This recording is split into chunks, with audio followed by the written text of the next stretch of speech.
Assalamualaikum warahmatullahi wabarakatuh. Selamat siang dan salam sejahtera bagi kita semua.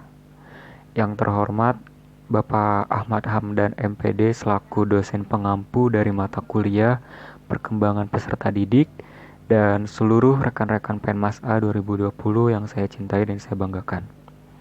Ya, perkenalkan nama saya Muhammad Ade Rizal. Di sini saya mewakili rekan-rekan dari kelompok 5 untuk menjadi moderator yang akan membantu jalannya diskusi pada hari ini. Ya, pada hari ini saya beserta rekan-rekan dari kelompok 5 akan menyajikan hasil presentasi yang telah kami buat dengan judul Karakteristik Perkembangan Masa Remaja Akhir. Oke, di sini sudah ada nama-nama anggota dari kelompok 5. Yang pertama ada Yesi Tasera, yang kedua ada saya sendiri Muhammad Ade Rizal, yang ketiga ada Sherly Herdiani, lalu yang terakhir ada Feby Novianti. Ya, baik teman-teman, apabila nanti pada saat jalannya presentasi, teman-teman menemukan hal-hal yang kurang dimengerti atau kurang dipahami, silahkan tanyakan kepada kami pada saat akhir presentasi nanti, tepatnya di sesi tanya jawab.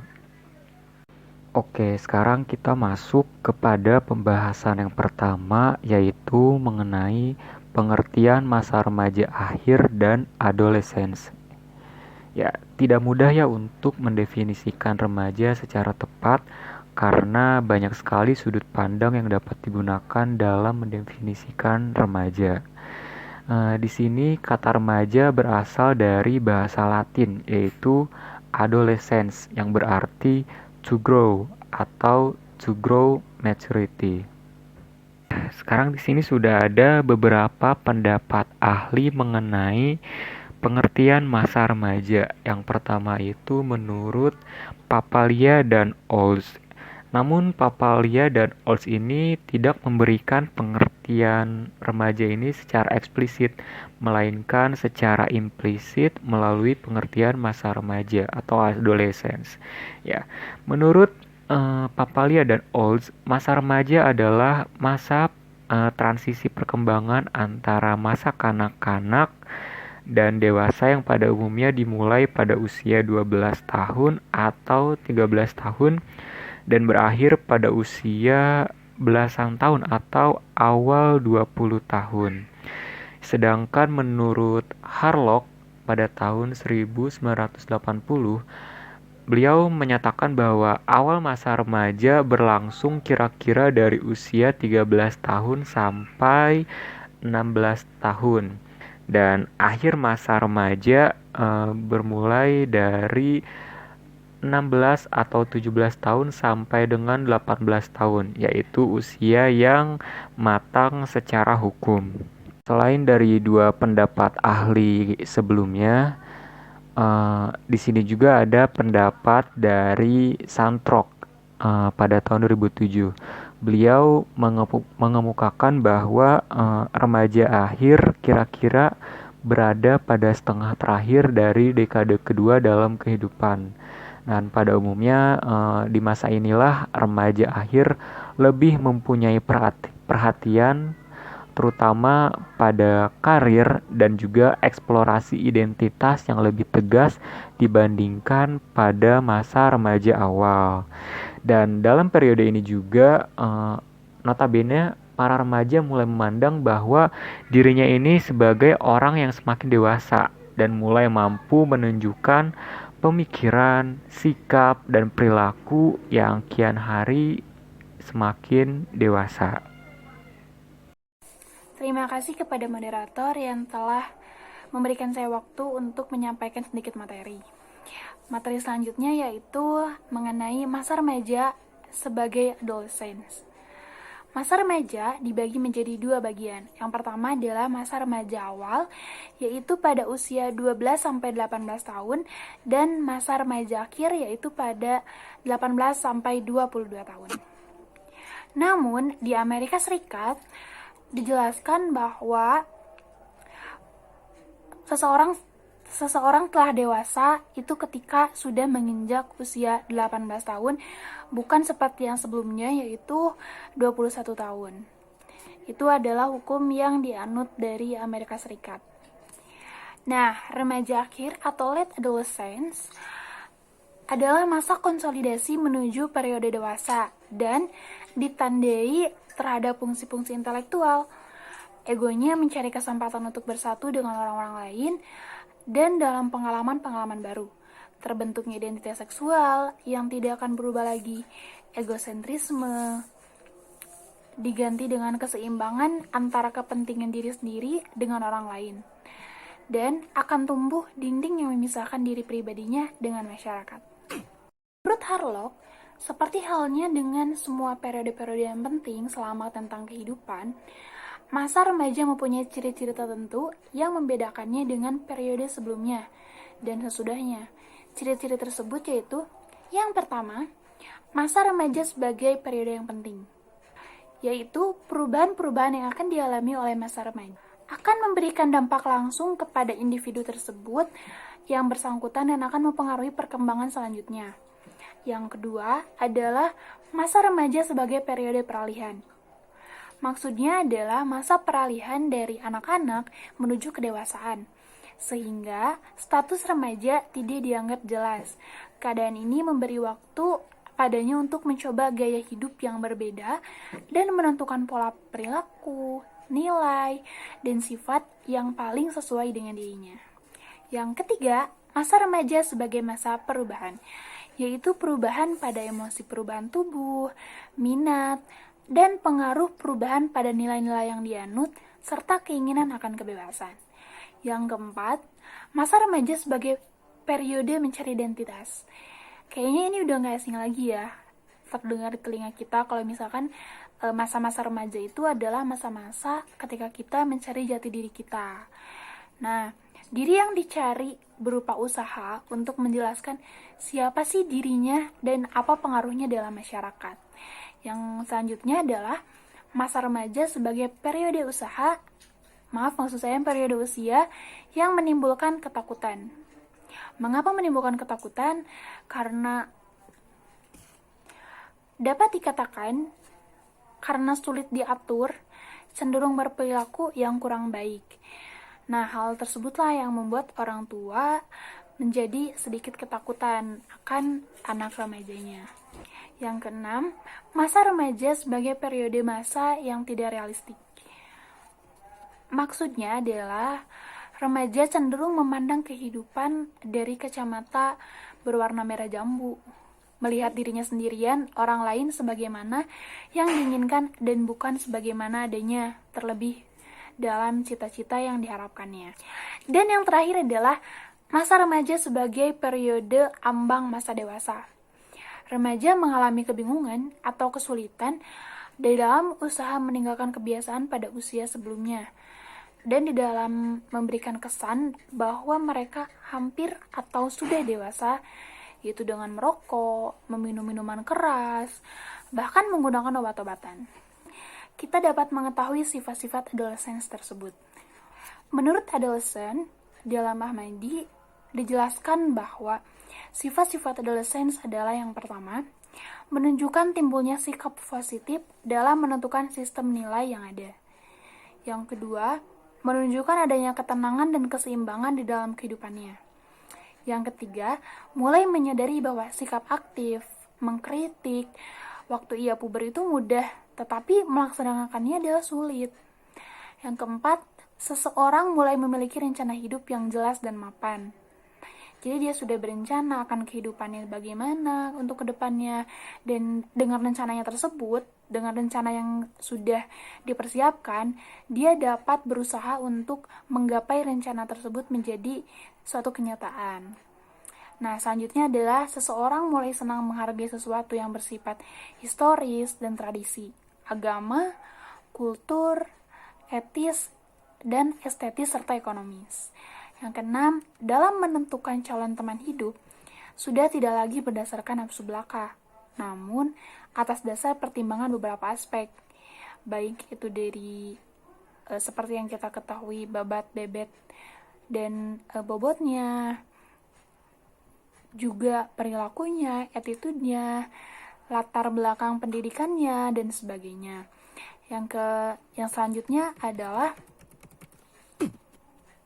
mulai mengambil atau menentukan sikap hidup berdasarkan sistem nilai yang diyakininya. Dan yang terakhir adalah pandangan dan perasaan yang semakin menyatu atau melebar antara erotik dan seksualitas yang sebelumnya antar keduanya itu terpisah. Baik, perkenalkan saya Yesita Sera. Perkembangan sosial, moral, dan seksual pada remaja. Perkembangan sosial. Salah satu tugas perkembangan remaja yang sulit adalah yang berhubungan dengan penyesuaian sosial. Remaja harus menyesuaikan diri dengan lawan jenis dalam hubungan yang sebelumnya belum pernah ada dan harus menyesuaikan diri dengan orang dewasa di luar lingkungan keluarga dan sekolah. Karakteristik perkembangan sosial remaja terbagi menjadi 4, yaitu yang pertama berkembangnya kesadaran akan kesunyian dan dorongan akan pergaulan. Kedua, adanya upaya memilih nilai-nilai sosial. Ketiga, meningkatnya ketertarikan pada lawan jenis. Keempat, mulai cenderung memilih karir tertentu. Perkembangan moral. Istilah moral berasal dari kata Latin mos, moris, yang berarti adat istiadat, kebiasaan, peraturan nilai-nilai, atau tata cara kehidupan. Moral merupakan standar baik buruk yang ditemukan oleh individu dan nilai-nilai sosial budaya di mana individu sebagai anggota sosial. Terdapat 5 perubahan dasar moral yang harus dilakukan oleh remaja, yaitu yang pertama, pandangan moral individu makin lama makin menjadi abstrak. Kedua, keyakinan moral lebih terpusat pada apa yang benar dan kurang pada apa yang salah. Keadilan moral sebagai kekuatan moral yang dominan. Ketiga, penilaian moral menjadi kognitif. Keempat, penilaian moral menjadi kurang egosentris. Kelima, penilaian moral secara psikologis menjadi lebih mahal dalam arti bahwa penilaian moral merupakan bahan emosi dan menimbulkan ketegangan emosi.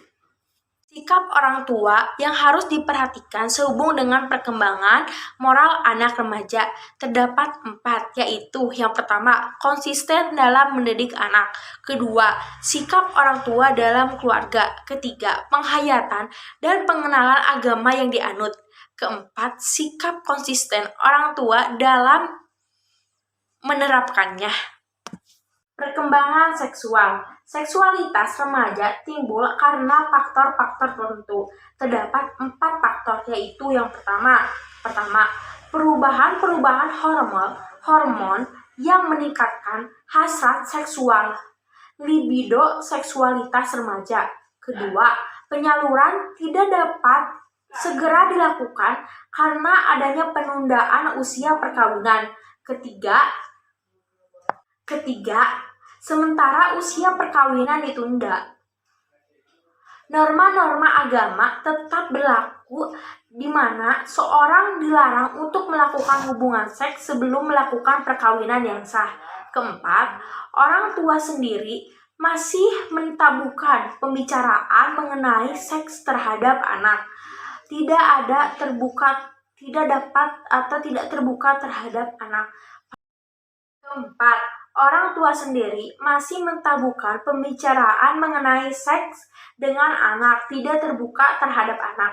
Padahal hal tersebut akan membuat seorang anak merasakan penasaran dan ingin tahu dan mencari lebih tahu dengan sendiri tanpa arahan yang benar, yang membuat terjadinya dampak-dampak negatif terhadap anak tersebut. Terima kasih.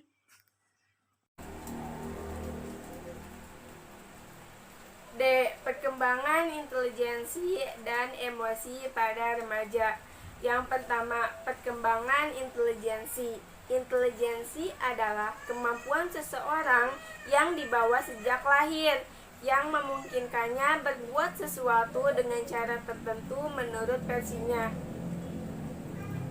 Nah, menurut Piaget, perkembangan yang berlangsung melalui 4 tahap, yaitu yang pertama pada tahap sensori motor, yang berlangsung pada usia 0 sampai 1,5 tahun. Nah, pada tahap ini mulai dari lahir hingga berusia 1,5 tahun, bayi belajar tentang diri sendiri dan dunia mereka melalui indera mereka yang sedang berkembang dan melalui aktivitas motor atau yang disebut aktivitas geraknya. Artinya, dalam tahap sensori motor ini, anak hanya mampu melakukan pengenalan lingkungan dengan melalui alat inderanya dan pergerakannya. Yang kedua, pada tahap operasional yang berlangsung pada 1,5 tahun sampai 6 tahun. Nah, pada tahap ini, anak telah menunjukkan aktivitas kognitif dalam menghadapi berbagai hal di luar dirinya. Aktivitas berpikirnya belum mempunyai sistem yang terorganisirkan. Pada tahap praoperasional sudah dapat memahami realitas di lingkungan dengan menggunakan tanda dan simbol. Cara berpikir anak pada tahap praoperasional ini bersifat tidak sistematis, tidak konsisten, dan tidak logis. Yang ketiga, pada tahap operasional konkret yang berlangsung pada usia 6 sampai 12 tahun. Nah, pada tahap ini anak sudah cukup matang untuk menggunakan pemikiran logika atau operasi. Tetapi hanya untuk objek fisik yang ada pada saat ini, pada saat umur 6 sampai 12 tahun. Jadi pada tahap praoperasional konkret tanpa adanya objek fisik di hadapan mereka, anak-anak masih mengalami kesulitan besar dalam menyelesaikan tugas-tugas logika. Yang keempat, pada tahap operasional formal yang berlangsung pada usia 12 tahun ke atas. Nah, pada umur 12 tahun ke atas timbul periode operasi baru. Periode ini anak dapat menggunakan operasi-operasi konkretnya dengan membentuk operasi yang lebih kompleks. Tahap operasional formal memiliki kemajuan pada anak. Selama periode ini, ia tidak perlu berpikir dengan pertolongan benda atau peristiwa konkret. Akan tetapi, ia mempunyai kemauan untuk berpikir yang abstrak. Nah, anak pada tahap operasional formal ini sudah mampu memahami bentuk argumen dan tidak dibingungkan oleh sisi argumen. Oleh karena itu disebut dengan operasional formal. Perkembangan emosi. Pada periode remaja akhir, remaja memandang dirinya sebagai orang dewasa dan mulai mampu menunjukkan pemikiran, sikap, dan perilaku yang semakin dewasa. Nah, selama periode ini, orang tua dan masyarakat mulai memberikan kepercayaan yang selayaknya kepada mereka. Seperti interaksi dengan orang tua juga menjadi semakin bagus dan lancar karena mereka sudah semakin memiliki kebebasan yang relatif terkendali dan emosinya pun mulai stabil. Nah, perkembangan emosi seseorang juga pada umumnya tampak jelas pada perubahan tingkah lakunya. Perkembangan emosi remaja juga demikian halnya.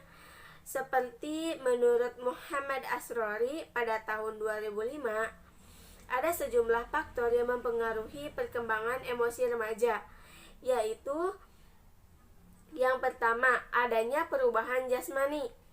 Perubahan jasmani yang ditunjukkan dengan adanya pertumbuhan yang sangat cepat dari anggota tubuh. Perubahan jasmani ini tidak setiap remaja dapat menerima perubahan kondisi tubuh yang seperti itu. Terlebih jika perubahan tersebut menyangkut perubahan seperti kulit yang menjadi kasar dan penuh jerawat.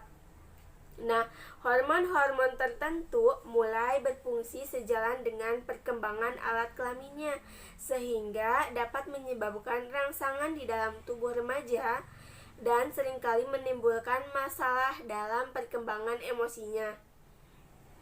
Yang kedua, perubahan pola interaksi dengan orang tua.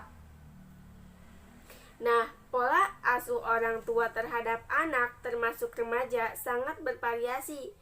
Ada yang pola asuhnya menurut apa yang dianggap baik oleh dirinya atau apa yang dianggap baik oleh orang tuanya sendiri. Ada juga orang tua yang memanjakan anaknya, ada juga orang yang acuh tak acuh. Tetapi ada juga yang dengan penuh cinta kasih. Nah, perbedaan pola asuh orang tua seperti ini dapat berpengaruh terhadap perbedaan perkembangan emosi remaja. Cara memberikan hukuman, misalnya, kalau dulu anak dipukul karena nakal, pada remaja semacam ini justru dapat menimbulkan ketegangan yang lebih berat antara remaja dengan orang tua. Yang ketiga, perubahan interaksi dengan teman sebaya. Nah, remaja seringkali membangun interaksi sesama teman sebayanya secara khas dengan cara berkumpul untuk melakukan aktivitas bersama dengan membentuk semacam geng. Interaksi antar anggota dalam suatu kelompok geng biasanya sangat intens, seperti memiliki kohesivitas dan solidaritas yang sangat tinggi. Pembentukan kelompok dalam suatu geng seperti ini sebaiknya diusahakan terjadi pada masa awal remaja saja, karena biasanya bertujuan positif, yaitu untuk memenuhi minat mereka bersama. Usahakan dapat menghindarkan membentuk kelompok secara geng itu ketika sudah memasuki masa remaja tengah atau masa remaja akhir. Karena pada masa remaja ini, para anggotanya biasanya membutuhkan teman-teman untuk melawan otoritas atau melakukan perbuatan yang tidak baik atau bahkan kejahatan bersama. Dan yang keempat, perubahan pandangan luar.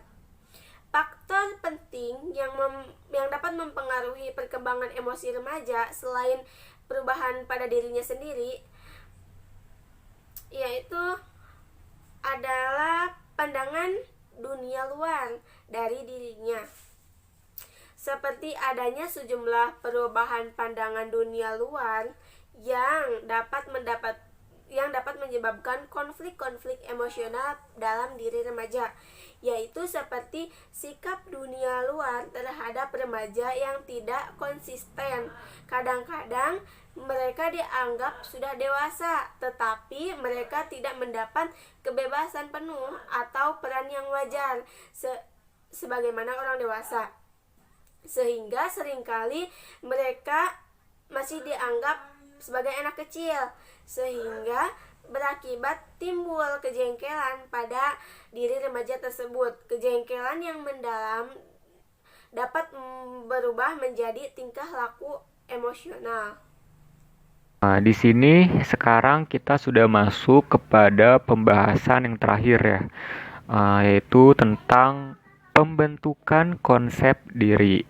Bisa kita lihat bahwa konsep diri merupakan salah satu aspek perkembangan psikososial peserta didik yang sangat penting dipahami oleh guru ataupun para pendidik. Konsep diri memasuki masa remaja atau remaja akhir akan mengalami perkembangan yang bisa dikatakan sangat kompleks dan melibatkan sejumlah aspek dalam diri mereka.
Baik, kesimpulan dari kelompok kami mengenai materi karakteristik perkembangan remaja akhir adalah menurut Papalia dan Olf, masa remaja adalah masa transisi perkembangan antara masa kanak-kanak dan dewasa yang pada umumnya dimulai pada usia 12 tahun atau 13 tahun, berakhir belasan dan awal 20 tahun.